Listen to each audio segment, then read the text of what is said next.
Hi, it's Janet on Janet Talks Business TV this week, and I am so happy you are here with me.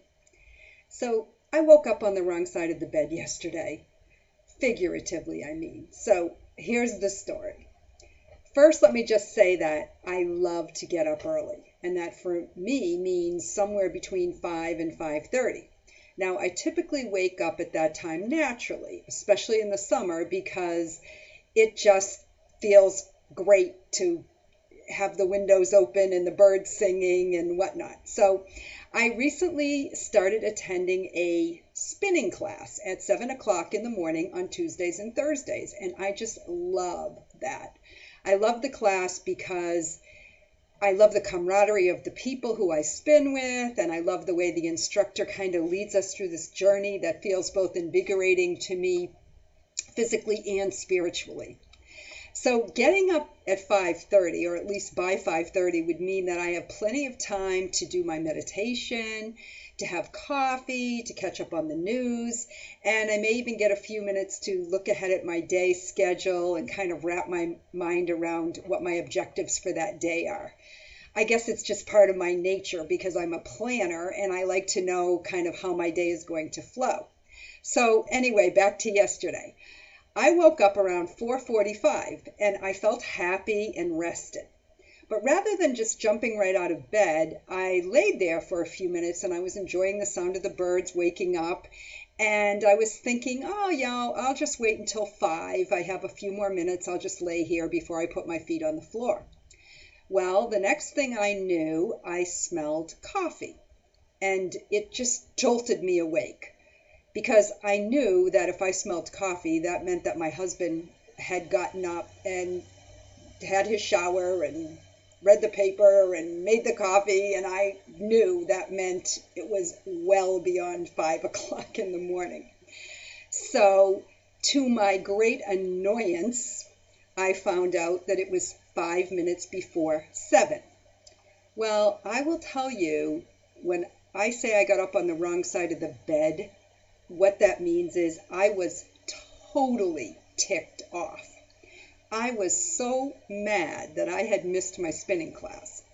I was so irritated because I was way behind in my morning routine, right? Now, for me, that was like an hour and a half of time that I would have spent getting something done that I had just slept through. And I really felt like I had just wasted that time. And I really was. I mean, I'm telling you, I was ticked off. So that just set the tone for my day. Suddenly, everything that was on my agenda for that day was just annoying me. And I started kind of get up, read through my emails, and that was just aggravating me. Things were like things I just didn't want to deal with, things I didn't want to respond to. And when I looked at the list of things that I had ahead of me for that day, it just felt burdensome, like, oh, this is just boring. I just don't want to do this. It's a heavy load. And I was just totally off my game.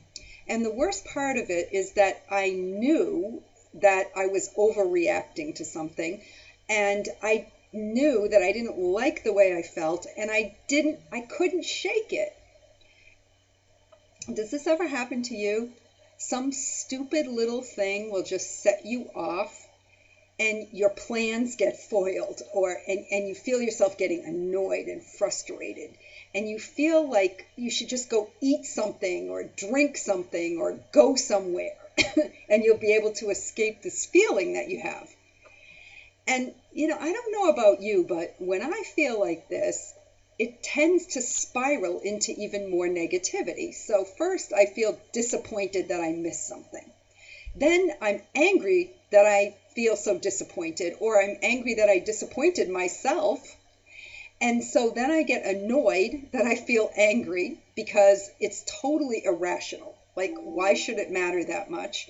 And then the guilt starts coming in that, oh, well, I have nothing that I should be feeling upset about when there's so much strife and hunger and pain and horrible things going on in the world.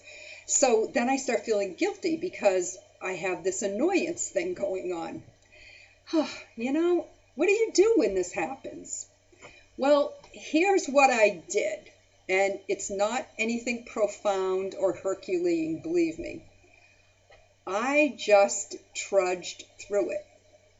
I just allowed it to be. And I even allowed myself to feel sorry for myself a little bit. So in other words, I just let myself feel crappy. But what I didn't do is I didn't give myself permission to escape. So I wasn't going to quit. I had things I needed to get done, and I just was going to persevere through them. And so as I was persevering through, lo and behold, one of the meetings that I had scheduled for the afternoon got rescheduled, and all of a sudden there was a 2-hour window in my afternoon for me to go to the beach. Now, that didn't necessarily totally shift my mood, but it certainly made things better, right? I was actually able to take a little respite and be in another environment and just see things from a different perspective.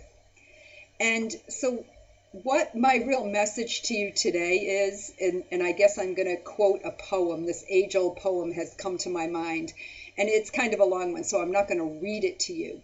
But the lines of it that I want to leave you with are this: when things get hard, as they always will, when the road you're trudging seems all uphill, when care is pressing you down a bit, rest if you must, but don't you quit.